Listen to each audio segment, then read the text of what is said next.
Today at the National Press Club, Professor and Chair of Universities Australia, David Lloyd. From policy to politics, how will universities run across the country? He will discuss the role the sector plays and what its future will look like. David Lloyd with today's National Press Club address.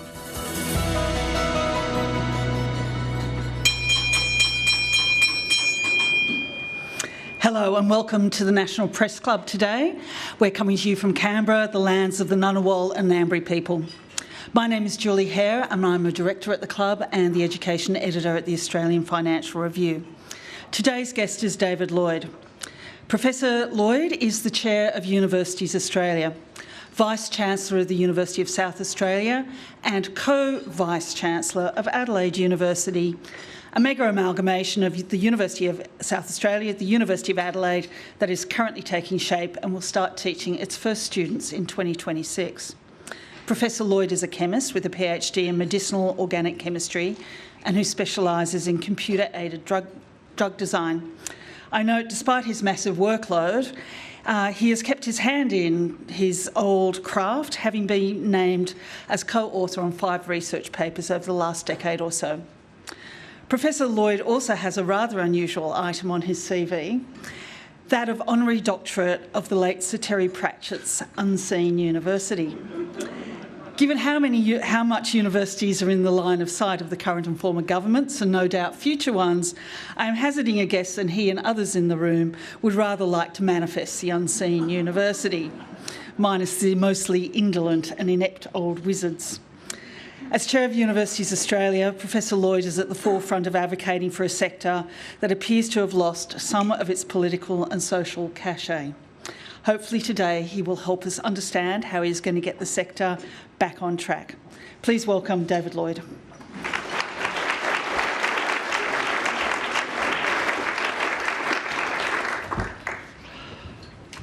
Thank you, Julie. Thanks for that warm welcome, and thank you to the National Press Club for providing Australia's higher education sector with this important platform here today. I'm absolutely delighted to be here in my capacity as the Chair of Universities Australia and with none of my other hats on, the peak body representing Australia's 39 comprehensive universities, and to have this opportunity to speak on behalf of what is a great sector. It is what could be euphemistically termed an issues-rich environment for universities, and I'm sure that my colleagues who've travelled here today and those close observers of higher education will also attest to that fact. And before I dive in, I do want to begin by acknowledging the Ngunnawal and Ngambri peoples on whose land we meet today here in Canberra, and to pay my respects to elders past, present and emerging.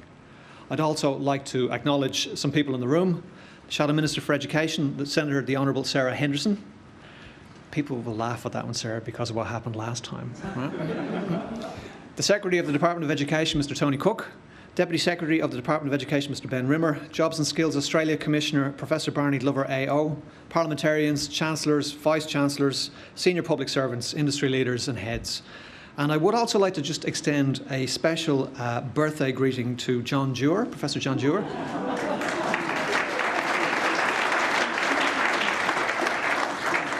John is 5 years and 1 day older than Alan Brydeson, whose birthday is tomorrow. 2 very significant birthdays in the space of 2 days.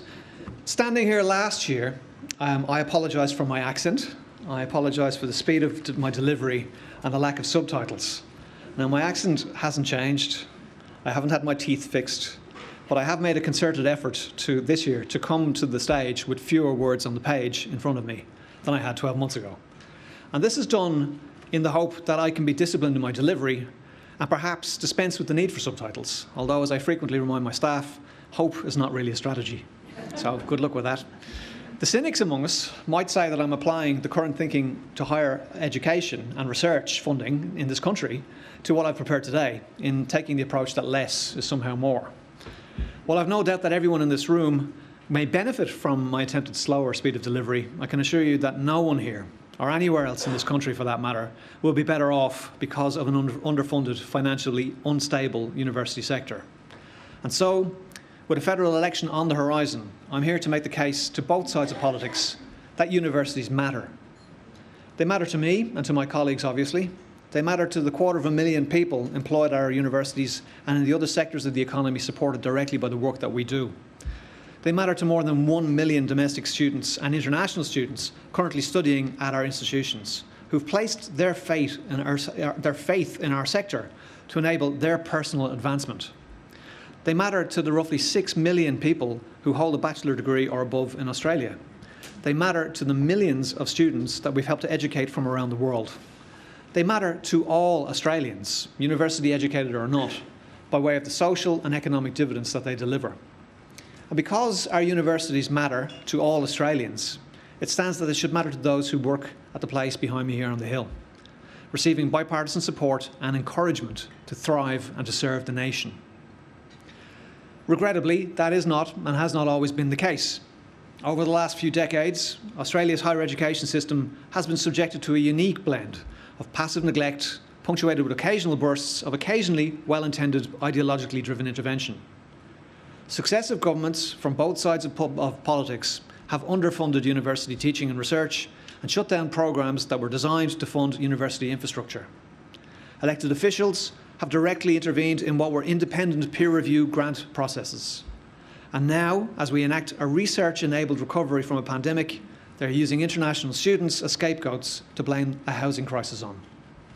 This poll-driven attack on a major component of our sector has once again put universities on the front page of newspapers and in the top of news bulletins for all of the wrong reasons.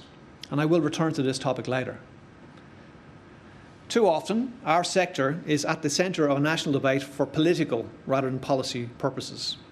And what gets lost in that sometimes heated debate is the central tenet and purpose of higher education, which is the pursuit of knowledge through education and research, and which is undertaken by our institutions and invested in by governments around the world as a crucial public good.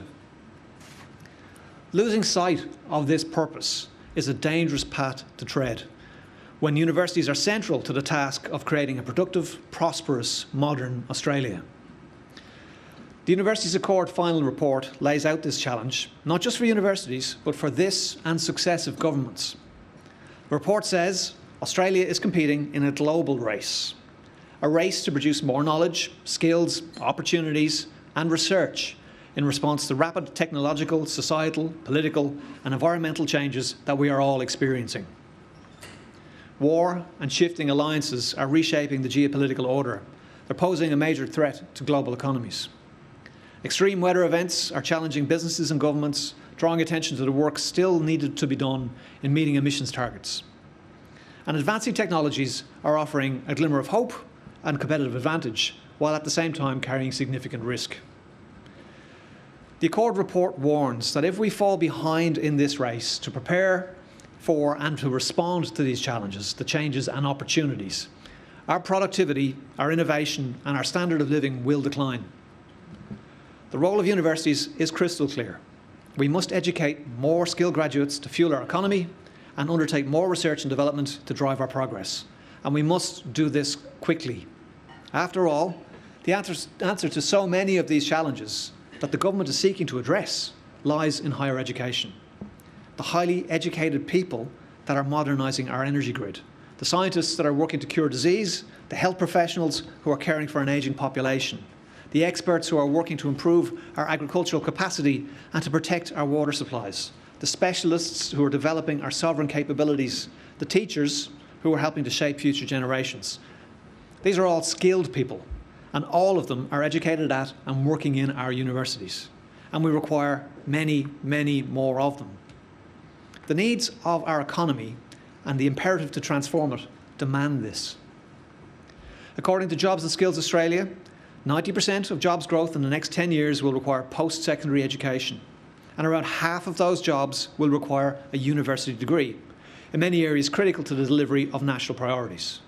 Realising a future made in Australia, becoming a clean energy superpower and decarbonising our economy, reshaping our defence industries and delivering AUKUS, easing cost of living pressures, re-energising a stagnating economy and kick-starting productivity and growth. These tasks are not easily achieved, if they're to be achieved at all, without our universities and our university graduates. On one hand, the government is seemingly attuned to this, as this year's federal budget is being used to set an overall tertiary education attainment target of 80% of working age people by 2050. That's up from 60% here in 2023. And that's a good thing, something to be applauded, something to be welcomed and supported. Meeting this target could add an additional $240 billion to the economy, not to mention substantial societal benefits. Because higher education improves lives. We know that higher education attainment increases median incomes and reduces dependency on income supports. And it sets people up for a rewarding career in a profession of their choosing, while opening up pathways to future study, further study and enhancement. The scale of this challenge, though, should not be underestimated. To put the target into perspective, the Australian tertiary education system will need to produce and support an extra million graduates every year studying on Commonwealth-supported places, growing from 860,000 students in 2022 to 1.8 million by 2050. An extra million students. Now that's the equivalent of creating a new institution the size of Monash University every 2 years. As someone with some insight into the machinery of standing up a new university, I can attest that this will be a significant challenge. So if we are not to deliver a huge number of new institutions, we now have no choice but to grow and to improve the existing higher education system, to build our universities for the future, to support the economic, technological and societal needs of the nation. Jobs and Skills Australia Commissioner, Professor Barney Glover AO, stood on this stage last month and said this need has never been greater, referring to the challenge as a critical national imperative, not simply an educational or sector-oriented priority. I could not agree more with Barney. His remarks echo the policy platforms of past governments from both sides of the aisle over multiple decades, most notably those led by Robert Menzies and Bob Hawke, and more recently the Labour Party in 2007. Menzies, of course, was responsible for taking the Commonwealth into higher education through the establishment of the Australian Universities Commission in the late 1950s, an intervention that has since been characterised as having saved Australia's universities from a funding crisis that threatened their very existence. The Commission was charged with overseeing the development and funding of Australian universities. Until then, Menzies had been committed to the rights of the states to continue being the major backers of tertiary education and to hold the reins of tertiary governance. But the post-World War II baby boom and immigration booms changed the landscape, with state education budgets being eaten up by the need to build and staff new schools in Australia to accommodate an ever-increasing population. And to Menzies, a university education was, and I quote, a sanity badly needed in an insane world. And so he went to work on opening the door to university for more Australians. By 1972, 9 universities had become 15.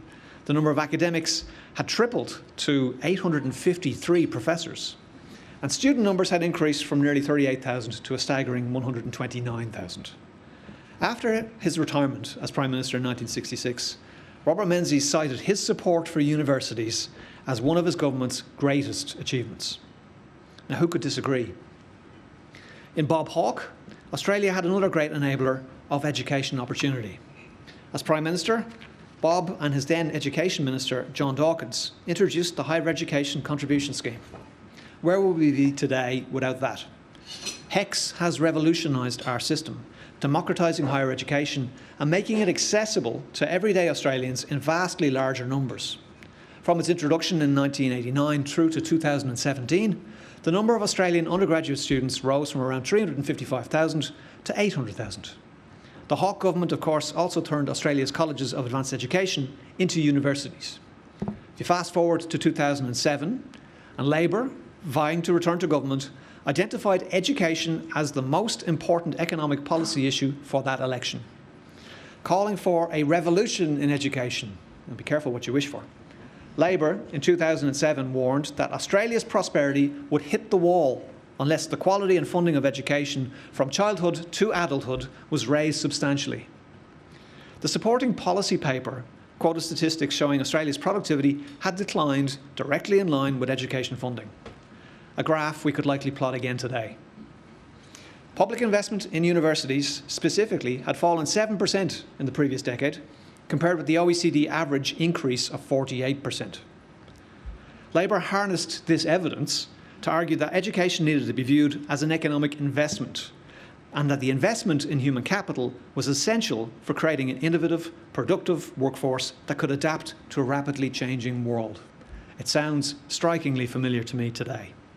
The Labour government, to its credit, has delivered on this during its 2 terms in power, raising government investment in higher education as a percentage of GDP between 2008 and 2013. For universities, Labour's education revolution also saw the creation of the demand-driven system, opening the door to university education for more Australians to meet the future demand of the workforce and to drive prosperity and equity. It worked, particularly in widening university participation among underrepresented groups. Between 2008 until the demand-driven system was capped by the Coalition in 2017, enrolments of undergraduate students from low socioeconomic backgrounds rose by 2/3. Indigenous undergraduate enrolments more than doubled. Enrolments of undergraduate students with a disability also doubled. Enrolments of students from regional and remote areas jumped by over 50%. Undoubtedly, the higher education capital and the human capital in a bigger and more highly skilled workforce helped to drive Australia's 28 consecutive years of economic growth up to the advent of COVID-19. Regrettably, the funding gains made over a decade ago have not been sustained relative to GDP. Government investment in higher education in 2020 was at 0.56% of GDP, lower than the 2008 levels and 60% below the OECD average of 0.93%. This takes me back to my earlier point of universities not being the subject of bipartisan support and encouragement. The last 7 years, the majority under a coalition government has been particularly difficult, starting with the recapping of university places in 2017. Since then, other changes to higher education policy have resulted in significant funding shortfalls for universities to the tune of billions of dollars. Our institutions are grappling with almost $4 billion lost through the closure of the Education Investment Fund, a funding deficit of $2.5 billion per annum in grant research and equity supports, and around $800 million less per year in domestic funding under the Job Ready Graduates Package. And then, as we all know, COVID-19 arrived and put even more pressure on universities dealing with such cuts. The Morrison government's decision to exclude our institutions from the JobKeeper income support package made things worse, especially when international student revenue was significantly down. Now, it would be remiss of me not to acknowledge the $1 billion we received from the Coalition in 2020 for additional places and research funding. Whichever way you look at it, though, that top-up merely confirmed our reliance on international students to fund what the government was not. And so, the effects of that pandemic are still being felt today in an economic long COVID, which is threatening the sustainability of most Australian universities. Despite what gets bandied about with impunity, the stark and frightening reality is that 2/3 of publicly funded universities in Australia were in deficit in 2022 and again in 2023. As if that isn't enough financial pain, the Albanese government and the Peter Dutton-led coalition are now outdoing one another in a rush to reduce the number of overseas students studying at Australia's universities. The government, under pressure from the opposition, is currently seeking to pass legislation that would give it powers to limit overseas enrolments in a bid to neutralise a perceived political piece of damage that it is suffering from high migration rates. Despite ours being a migrant nation, and I note that I stand here before you myself proudly as a naturalised Australian citizen. This is an extraordinary intervention in a sector, to an extent that has not been seen since the Morrison government politicised the Australian Research Council funding grant scheme in 2021. Back then, the coalition used the cover of Christmas to block grants for research projects that it arbitrarily judged to have failed to demonstrate value for money or to contribute to the national interest. Labour has since passed legislation to, in the words of Education Minister Jason Clare, end the days of using the ARC as a political plaything. But ironically, universities are squarely once again a political plaything, as their work in support of the national economy is conflated with a national housing crisis. Australia does have a housing problem, but it is not the making of international students. The chair of the government's own National Housing Supply and Affordability Council says so, admitting last week that capping international student numbers would have little impact on Australia's housing woes. But let's not take their word for that. Let's look at some of the other evidence. According to the Student Accommodation Council, overseas students make up less than 4% of the private rental market in Australia. For the more mathematically inclined among us here today, that means that more than 96% of housing in Australia and any associated problem therein has absolutely nothing to do with international students. Further analysis undertaken by Universities Australia has found that the suburbs where those students typically live have higher vacancy rates than metropolitan averages in our major capital cities. So let's be honest here. We have a supply side issue, not an international student issue, as the cause behind the housing crisis. Using these talented individuals who have hitched their hopes for personal advancement to the Australian wagon as cannon fodder in a poll-driven battle over migration just damages the nation's standing and reputation and our universities with it. I remember what happened in April 2020. I'm sure many of you here do. We saw the harm that was done to this critical export industry when Scott Morrison told Australia's international students to go home. The combined fall in education and tourism exports wiped 1.5% off our GDP in the first half of 2020. The long-term damage that Anthony Albanese is now telling Australia's international students to stay home remains to be seen. The chances are it will not be pretty. Now, in case you think I'm jumping at shadows here, the Canadian lived experience offers a cautionary case study on the danger of poorly formed and rushed changes to foreign student enrolment policies. Just as in Australia, Canada specifically targeted international students as contributors to a housing crisis, ignoring the real problem of housing supply, and opted to implement caps.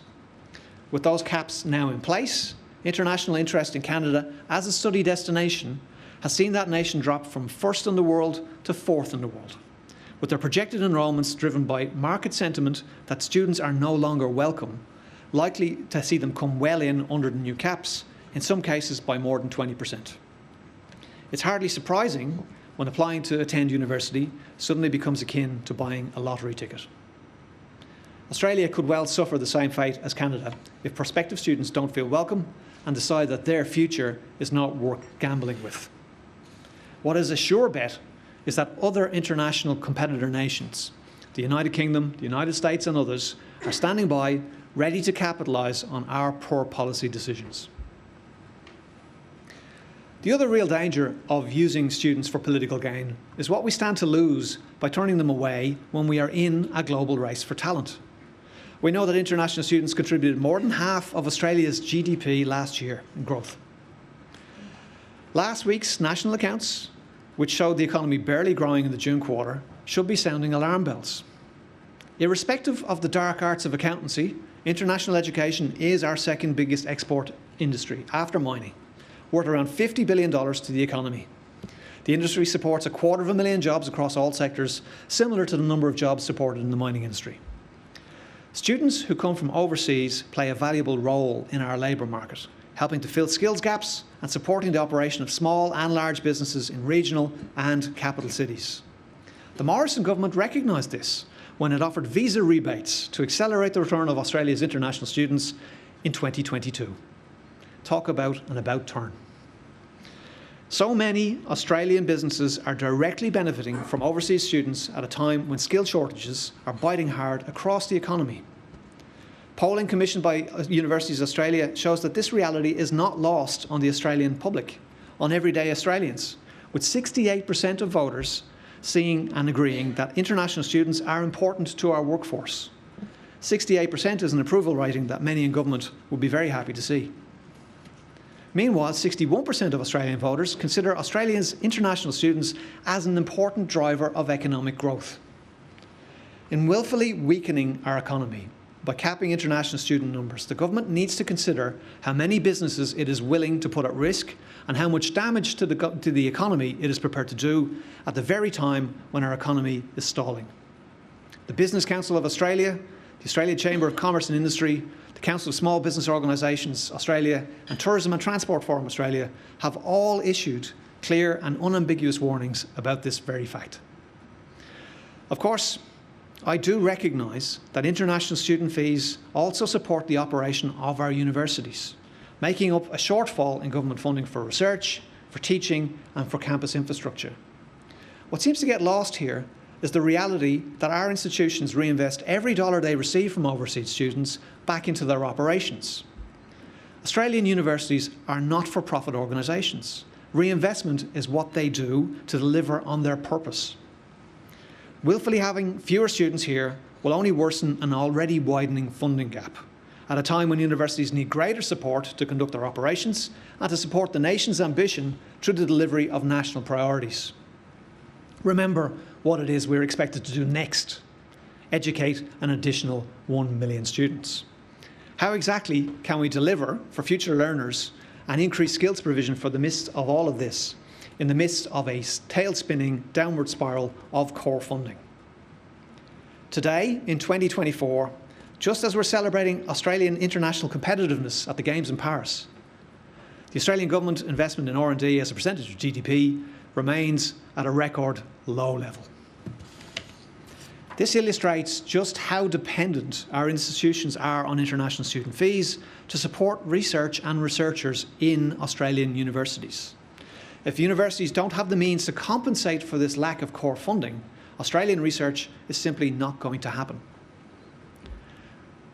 I absolutely acknowledge and accept the government's right to control migration numbers, but this should not be done at the expense of any one sector, particularly one as economically important as higher education.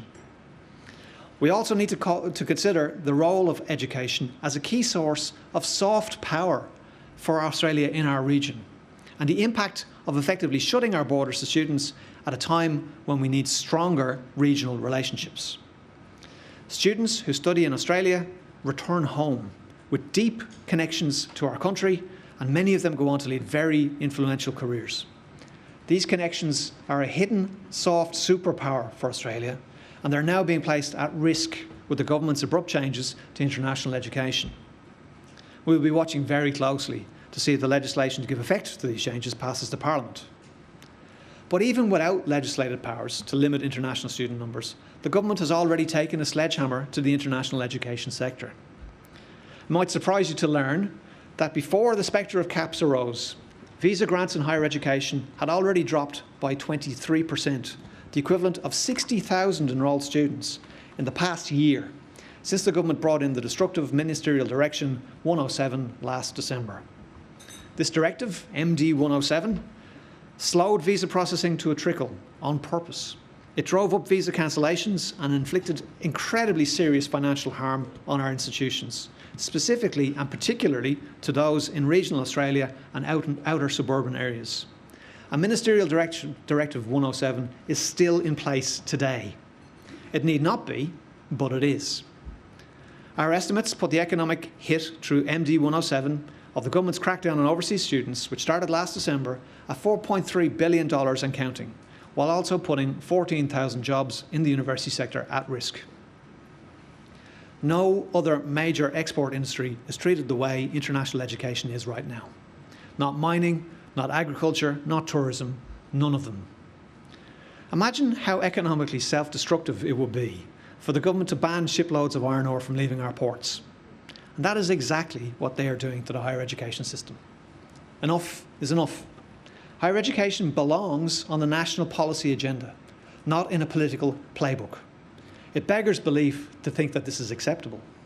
There's simply too much at stake for Australia's future to be treating universities as political playthings, rather than the critical national assets that they are. Let's consider where the world is going and why we can't afford to be left behind. By 2030, McKinsey estimates that generative AI could contribute up to $4.4 trillion to the global economy. It is the next big productivity frontier. By the early 2040s, the first nuclear-powered submarines built in Australia are expected to be delivered to the Navy. This is a crucial investment and a trajectory for the defence of our nation. By 2050, it's hoped that emissions will have reached net zero levels. This is essential to keep global warming below 1.5 degrees Celsius per annum. Universities, Australian universities, are central to these endeavours. The shift from fossil fuels to renewables and potentially to nuclear, from information technology to artificial intelligence, from from a younger to an older population, from globalisation to fragmentation. The path that Australia takes in navigating these challenges and opportunities will change over time. It's dictated by the priorities and the preferences of the government of the day. What will not change is the role of Australian higher education in creating an innovative, productive workforce that can adapt to the readily changing world in which we live. A workforce that can keep Australia in the race, or better still, ahead of the pack and winning the race. A workforce to get us to where we need to be and to keep us there. A workforce that can create a productive, prosperous, modern Australia. To achieve this, surely we can see that we need our universities to be properly resourced. We need the politics to be taken out of higher education. Australia needs this to happen. And we need our institutions to be recognised and celebrated for all that they do to build a nation. The next federal election will be a fork in the road for our sector. For both parties, it looms as a choice between providing bipartisan support and encouragement for higher education or treating universities as political footballs in an electoral game. With bipartisan support and encouragement, universities can deliver a better, brighter and more prosperous future for all Australians, informing, supporting and advancing the policy agenda of the government of the day. Or, if our elected representatives choose the other path, wherein our higher education institutions are being kicked to and fro in the parliamentary arena, they can deliver possible short-term electoral gains, but ultimately they can only fall short of their mission in the winds of political change. These are the two paths before the major parties. One is for the betterment of Australia and Australians. The other is almost certain to damage the prosperity of our and future generations. Today, I'm calling on Anthony Albanese and Peter Dutton to put universities at the centre of the economic agenda that they take to the next election, to follow the lead and examples of leaders like Menzies and Hawke in their support of and investment in universities for the greater good of the Australian nation. Every investment has a cost. It will cost money to grow and improve the higher education sector in line with the nation's needs. But there's no greater investment that can be made in Australia's future, particularly when it's an investment where every Australian benefits. The Universities Accord offers a solid policy blueprint on which to build. The Labour Party has made a good start in bringing Professor Mary O'Kane's vision for the future of higher education to life, starting with much needed financial support measures for students. With those pro-student measures, supporting measures before the Parliament, I urge the Liberal National Coalition to back them. But it is only a start. As a matter of priority, we must address Australia's research funding problem. What good is a $22.7 billion investment to build a future made in Australia without the research and development work needed to spur the growth of new industries? It's fine for the government to commit to a strategic examination of the R&D system, but this only puts off what is already urgently known and needed: increased and sustainable funding for university research and development. The government will now need to come to the table on this, now that their actions mean that universities have less international student revenue to fund this critical work. We cannot afford to kick this can further down the road, not when our productivity, economic growth and a major component of the government's own agenda depends on this work. The Labour government and Labour Party have committed to growing investment in R&D, and the coalition will be wise to do the same. Australia does not aspire to be average in any other global competition, yet our parties seem to be accepting of performing far below average in this most crucial of domains. You cannot have a strong economy without the ideas, products and solutions that our brilliant researchers generate. I do want to acknowledge the work that's happening in government to produce and progress a new funding model for universities to underpin the growth of higher education and the higher education system, but there's still some way to go on this task. Any model which seeks to limit growth in domestic student enrolments is counterintuitive to what the government has stated and asked us to do, which is to educate more students for the benefit of the nation.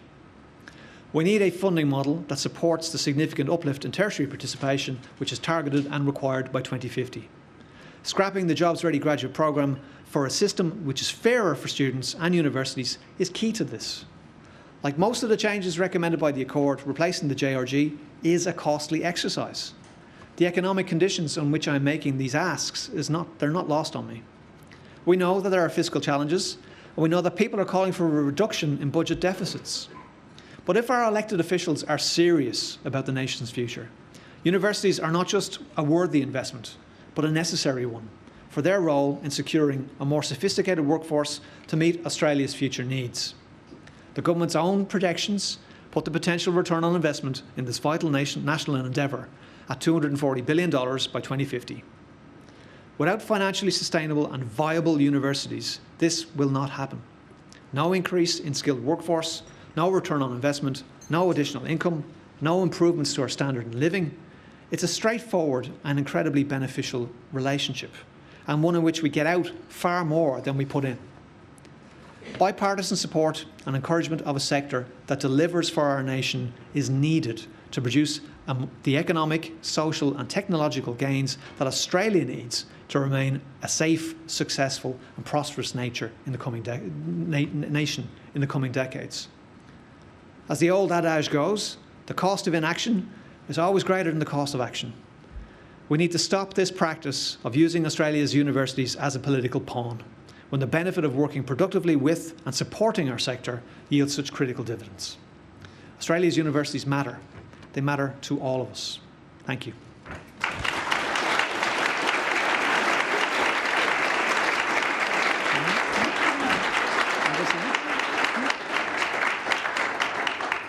David, thank you so much for that. The first thing I want to say is more a comment than a question, and that is that Ministerial Direction 107, which is the most maligned thing around at the moment, it was introduced for a reason, and that was because too many students were using their student visas to basically come into the country and then jump ship and access the economy.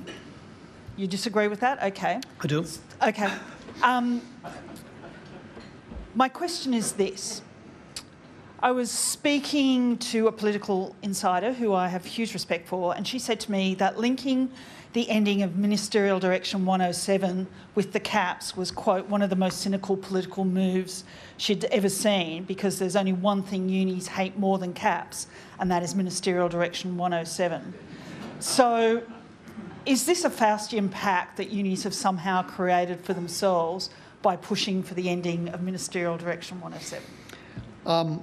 MD 107, Julie, has been in place since December of last year, and it's September now. So we've had 3 full quarters of the imposition of a deliberate, stemming of international enrolments. The evidence levels for streamlined visa processing are supposed to do the job that you spoke of, which is to protect Australia against non-genuine students. MD 107 doesn't enhance that one jot. It just means that people in one evidence level get processed before those in another level. And essentially, institutions who are not in the top level will never get their visas processed. And that has impacted on universities in the regions, in outer metropolitan areas, and in the capital cities. The way in which it's been connected to the caps is really unnecessary. MD 107, which has been acknowledged by the government as being a blunt instrument and acknowledged as something which is stymieing the economy of higher education, is something that could be taken away tomorrow. It doesn't need the passage of legislation. It's not reliant on caps. What we don't know, and as an experimental scientist, we've conducted this experiment where we have perturbed the entire system. 23% reduction by imposition of the MD 107, and a signalling that it's more difficult to come to Australia than ever before. And we're seeing now 23% reduction. Each of our institutions here who are processing under that directive are seeing reduced numbers of applications. That intervention alone has probably corrected whatever course was dreamt up to be corrected through its dreaming up. And the need for caps after that perturbation is another parameter of the experiment being changed at the same time. I would be saying, take MD 107 off the table now and look at the landscape. See the damage that's been done through that one intervention before you intervene and do a second one at the same time. Okay. Our first question is from John Ross from Times Higher Education. Hi, Professor Lloyd. Look, picking up, I guess, a bit on Julie's question, I too think ministerial direction has probably been over-maligned, because I don't think removing it will necessarily achieve what the universities want. It's effectively a delaying mechanism for some universities. it determines the order in which visas are processed. But to me, the bigger problem is the extraordinary number of rejections. So something like 1 in 5 visas from applicants who want to come to universities are being rejected now on the basis that the processing officials think they can earn more in Australia than and so they won't go home. On that basis, you could knock back pretty much people from just about any country apart from maybe, I don't know, Switzerland and Norway and half a dozen other countries. So, I mean, I saw a rejection letter where somebody from Argentina had been rejected on the basis the processing official didn't think he'd go home to Colombia after he'd finished the course. So, to me, this is the biggest single problem that the sector faces, and it's a huge problem for students.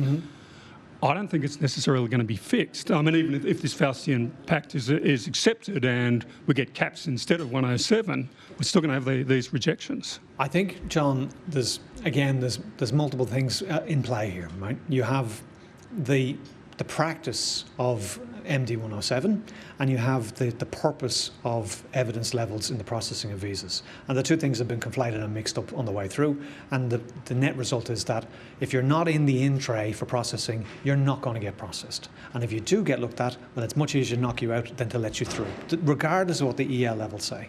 And we can see evidence across all of our institutions that have impacted institutions who've had not chonky students, have had great productive students who've gone on to achieve in their institutions, who've gone on to return to their countries, and the 16% who stay in Australia have become model citizens and contributing to our economy. So MD 107 is a very heavy-handed intervention which does prevent the processing, never mind augment the rejection.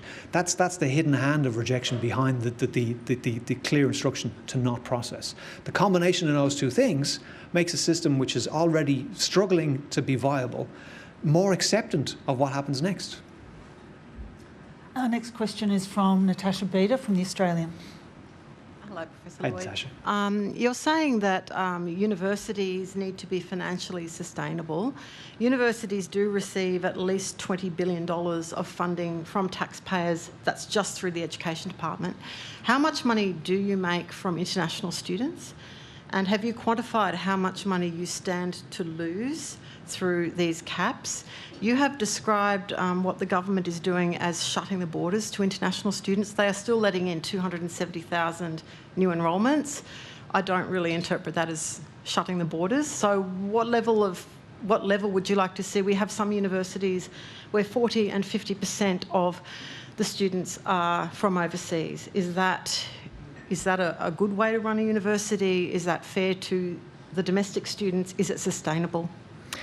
Lots of questions in there, Natasha. I think that one of the key considerations here is whether or not we value an export industry which has been nurtured over decades by successive governments to drive financial benefit, not just for universities, but for the wider economy in Australia.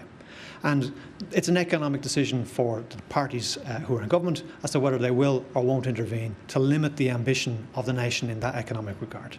And they're making choices in that regard. How institutions enrol, we are regulated. We have a regulator called TEXA, and TEXA will look at the financial sustainability and the financial risks of organisations on a case-by-case basis across the 39 institutions that they regulate in the higher education sector and universities. Individual institutions should have individual missions as to how they wish to present themselves to market, both to domestic students and to international students. And in fact, the trajectory towards the implementation of the Accord will see mission-based compacts where people will agree what kind of student profiles they want to have. In the absence of the appropriate level of funding, and I can't quantify what the appropriate level of funding is here for the aggregate of the sector, but in the absence of funding which sustains the operations of our institutions, we are compensating for the lack of core funding through private revenue. And the only source of private revenue that universities have in Australia is to access international higher ed students and the fees that they bring. Every dollar, as I said, gets reinvested back in the missions of the institutions. The infrastructure in which our students are learning is built off the back of that surplus, should it ever be generated. But as I pointed out, 2/3 of the sector are in deficit. So either we need a structural intervention to right-size universities and determine how big they shall be into the future, or we need to put in place the means for them to get themselves out of the hole that they're in, or we augment the funding that comes to them from the core. One of those paths will lead to a sustainable, viable sector. But in the meantime, our productivity continues to slip. And how much money are we talking about? Everyone's saying we don't have enough money, but we don't know how much. It varies on a case-by-case basis depending on the institutions. I mean, there are institutions which are in significant structural deficit who are going to require many, many hundreds of millions of dollars to remedy what they do. But it goes back to the mission of universities. If we want to have education and research, we need to work on the base cost of funding delivery and not the input to what it costs to teach a student, but the actual cost of attainment, to graduate a student, to have them come out with the skills that we want and we wish to imbue them with. So it is going to be significant. The cost to remedy even the JRG piece, to replace the $800 million that was lost, to replace the $2.5 billion research deficit that's not in place. There will be significant investments needed, and someone needs to prioritise that. I can call out the impacts that it's going to have on the sector, and we can draw the line between the health of the sector and the health of the nation. Our next question is from Marnie True from the ABC. Hello, Hi, thank you for your speech. As Natasha mentioned, we have universities, some of the largest in Australia, with 40 or upwards of 40% international students in their cohort. Is there any limit that's appropriate on the number of international students that universities can enrol?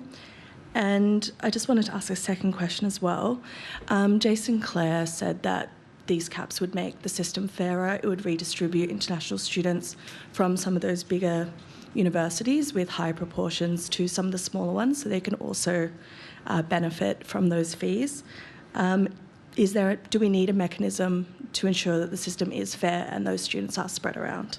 I'll take the second part first. I don't think there's any evidence that says that determining that you can go to a place you don't want to go is going to make you go to the place that you don't want to go to, right? And that student choice will determine where students go, right? I don't think the allocation of caps or the potential to enrol will change that enrolment for that student. It might allow that other institution to enrol a different student, and that might be equitable for the system, but it's not equitable for the student who didn't become enrolled. So I think there's one piece. On is there a number? I think if you ask 39 universities what the number should be, you'll get 39 different answers. I think there needs to be a balance between the experience of the student in the classroom and the way in which the institution wants to portray itself as an Australian university, as a specialist in international education, or as an institution which is deriving revenue to drive research. And let's accept that there is differentiation in mission, and allow institutions to say how they want to be manifest, and not punish them for being successful in reaching those goals. Thank you. Our next question is from Simon Gross from Canberra IQ. Simon Gross, Canberra IQ. I've got a couple of observations from your speech. You said that no other export industry has been hit as hard as you. We're in a very strange or rare year where the Australian universities and WA sheep farmers are both saying they've been badly screwed by the government. There's a bit of difference. Your reduction in, well, you both had big lucrative export trades that the government's screwing down. They're going to screw it totally, but it's 4 years. Yours are starting to be screwed now. Support for the ban on the sheep farmers is not bipartisan. Support for the ban on the lowering of the overseas student quotas is partisan, pretty partisan. So I'd like you to reflect on that. And the second observation, I'm very disappointed that Green Senator Faruqi has left, because you said in your speech that HECS democratised education. And I was going to invite you to explain to the now absent Faruqi how that is. Okay, I'll take the second one first. Okay.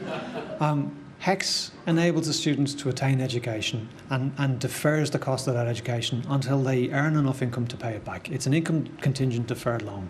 It makes it easy for someone to access education if they don't have the means to access the education, and they don't have to repay it until they reach a threshold which has been agreed by the community in terms of the way in which it's legislated for. So HECS means that education is put in reach of everybody, and I would view that as democratising education. As for the farmers, I feel for the farmers. I think the farmers can see what's before them, and they've mobilised exceptionally well. we're talking about the issue that we can see, which hasn't landed for us yet, but we're actually highlighting that in all cases, if you're going to take an axe to something which is an economically relevant thing, there will be consequence. You're not going to have funded research in universities if the universities that are paying for it themselves have no means to generate that income. Thank you. Our next question is from Melissa Code from the Mandarin. Hello, Professor Lloyd. Melissa Code from the Mandarin. I'd like to ask about this idea of trust in government and a phenomenon that many are observing of expertise and institutions being demonised as part of the corrosion of that trust in government. Is it your view that A, universities are a victim or captured by this phenomenon, and B, in the context of how we conduct political discourse about public policy, if it's so easy to ignore, however sensible the advocacy of groups like Universities Australia or Vice-Chancellors are, do we need to see more experts becoming politicians instead of the other way around, like in February when Bill Shorten becomes VC of the University of Canberra? All right. I would love to see evidence-based decision-making at play in policy determination, because that to me is how a vibrant democracy can make good decisions. Right? When it's to the core of what I talked about today, when you are playing politics over policy and you have knee-jerk interventions and you haven't factored in the reality of the intervention and the consequence of intervention, you end up with all of these wonderful unintended consequences. And so the trust in government piece is governments are elected by the people on a cyclic basis to represent their views. Right? What gets to the fore is the capacity to get re-elected and to continue to maintain that level of activity. Universities are not political organisations. Right?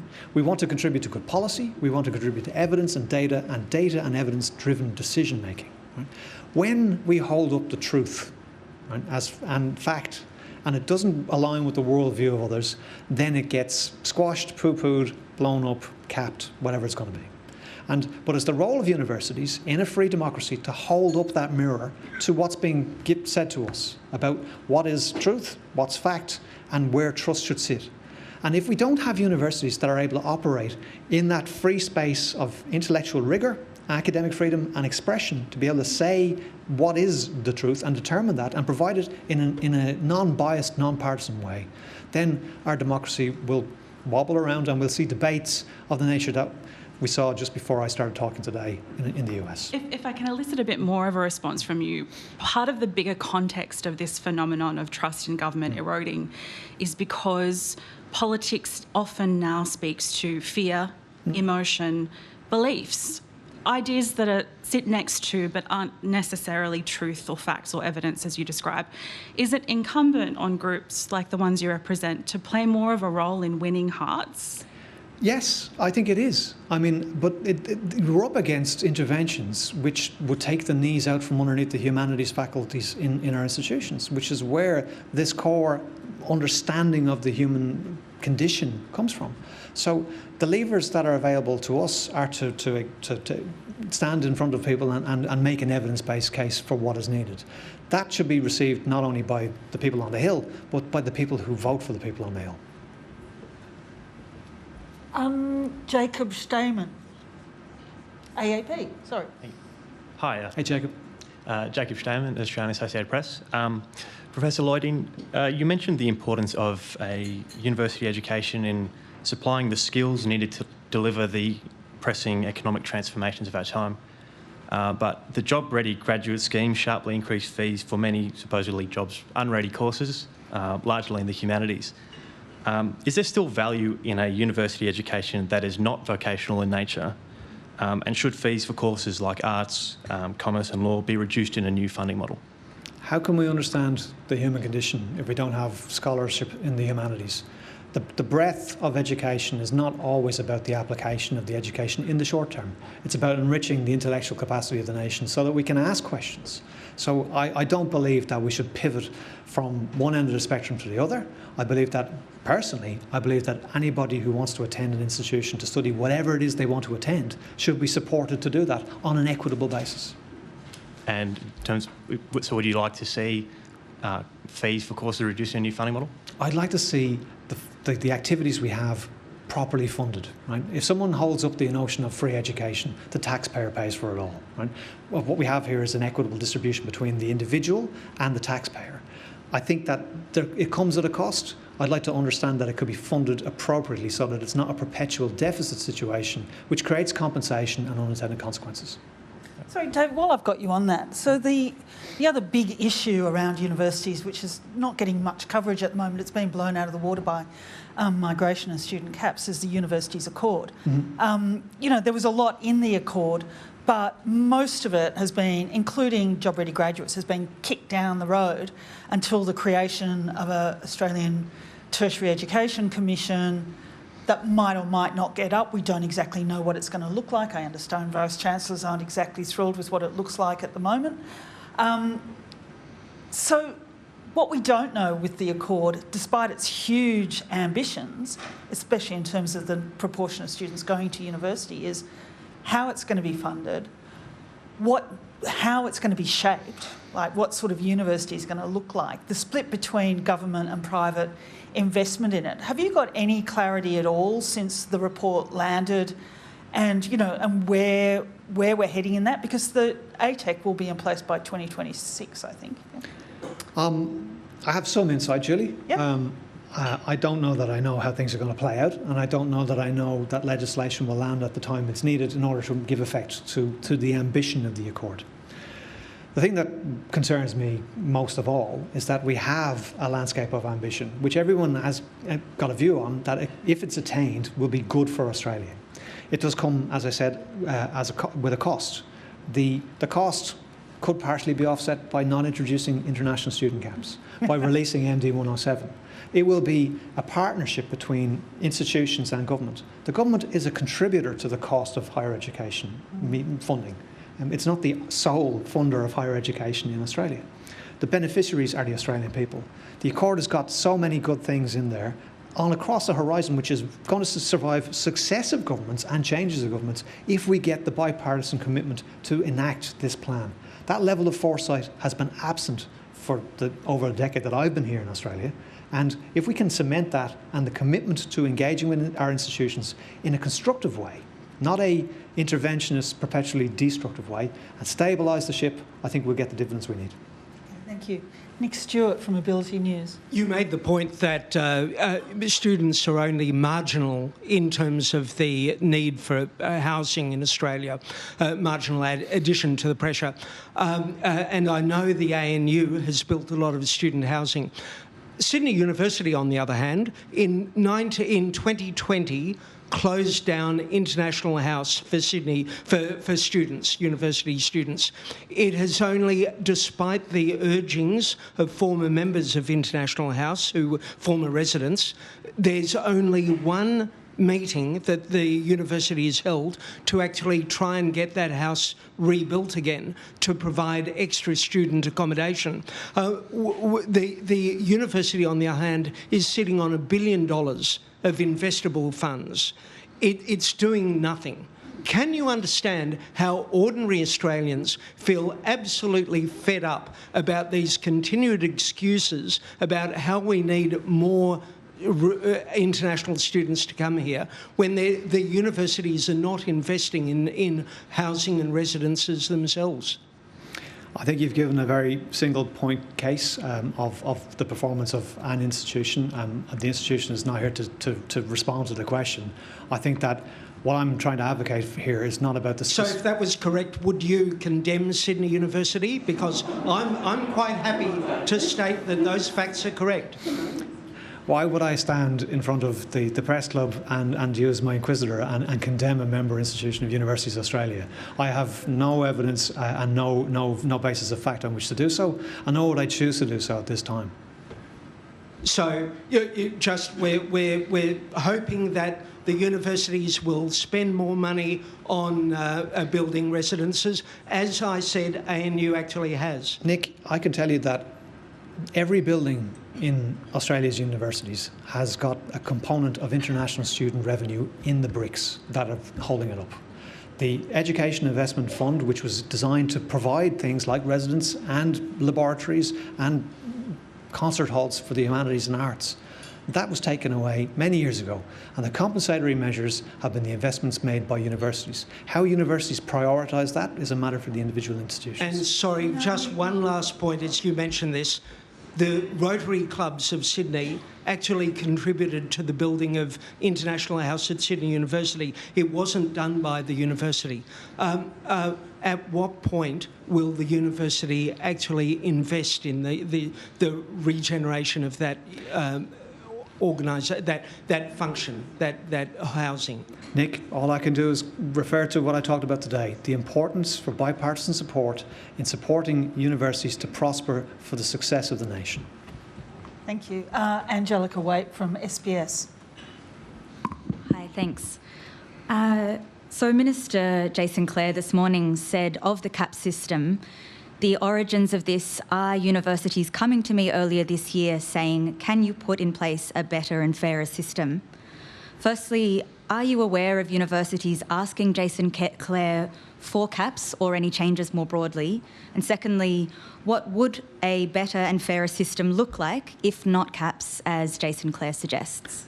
Yeah, I think the most important piece there is that institutions approach the Minister looking for a better and fairer system.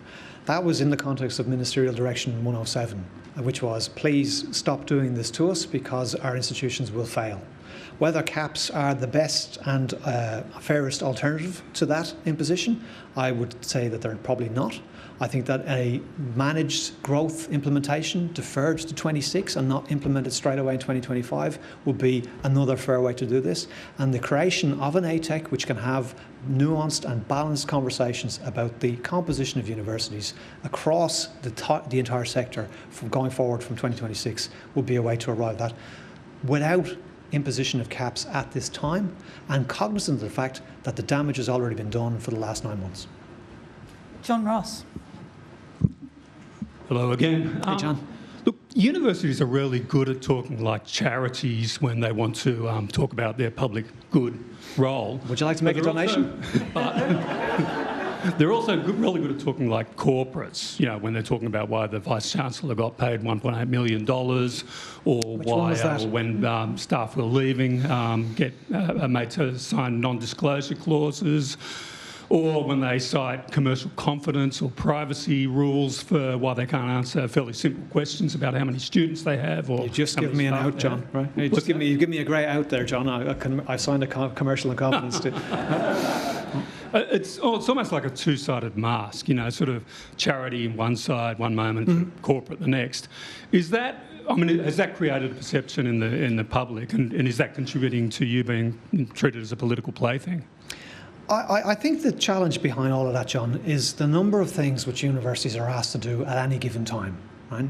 To be great bastions of intellectual vigour and freedom and expression and thought, but also to deliver for the skills agenda for the nation, and also deliver the compensatory benefit of research without being funded for that research. So it's all things to all people, which makes it very difficult to walk a line to present as a not-for-profit or a not-for-loss. Right? I would argue that institutions should be run on an Australian basis, on a not-for-loss basis, so they generate an operating margin, not a profit. The operating margin gets reinvested because we are charitable organisations. That's at the tenet of, you know, the core of a university, in teaching, in research, in engagement, in the betterment of society. The thing here is you get pulled in so many different directions and so many people want so many different things of you at the same time that when you say we are not-for-profit, it becomes, well, you made a great big surplus last year. Well, that great big surplus is earmarked to deliver a medical research facility or student accommodation. And that is not seen in the answering of the question and is not heeded in the motivation of the asking of the question. Okay, the final question is for me. Oh, do you want to? Well, just the non-disclosure clauses. They've always intrigued me. Universities are evidence-based organisations. I can tell you that from the University of South Australia, we have none. We don't operate like that. Okay, final question to me, because I can. So it just goes to the core of your very speech, and that is talking about the loss of social and political capital over the last 10, 20 years. I mean, everyone in this room and most of the people out there watching this have no doubt about the importance of universities to the very foundations of Australian society. Why has there been a loss of capital, and And how do you regain it? It is really interesting, Julie. I think part of it may well be because challenge is uncomfortable. And as institutions question and challenge, what's being presented in front of them with evidence and fact, it creates discomfort, and that discomfort creates a consequence. I think that's one part of it. I think that it's also very easy to point at a sector which has a significant amount of public funding in it as not doing something for the public, even though its core mission is to support the public. It's also easy to assume that because you are a contributor of the funding, you control the activity, right? Whereas in the HESA Act, institutions have autonomy to do things in support of the betterment of society. Right? So these pieces come into play, and when you point out that it's okay, and we were encouraged for 20 years to create the second largest export industry, the top service export industry in the nation, to pivot away from that overnight and to expect that people go, oh, that's fine, that's going to be great for the economy, that I think that's naive. But when you engage in a planful way, you can have a respectful conversation. How we regain and recoup social licence and contract is the challenge for every institution. But I know that regional universities in the communities they serve, they don't have a deficit of social contracts. They've got constituents who want the university to be successful, to deliver on the mission, to support the industries in the region, and to provide vibrancy in the towns. And it's the same in the capital cities as well. Okay, thank you. Before we say thank you, I am going to give you, yes I am, I'm going to give you a gold membership to the National Press Club, and I'll see you for Vino at the bar.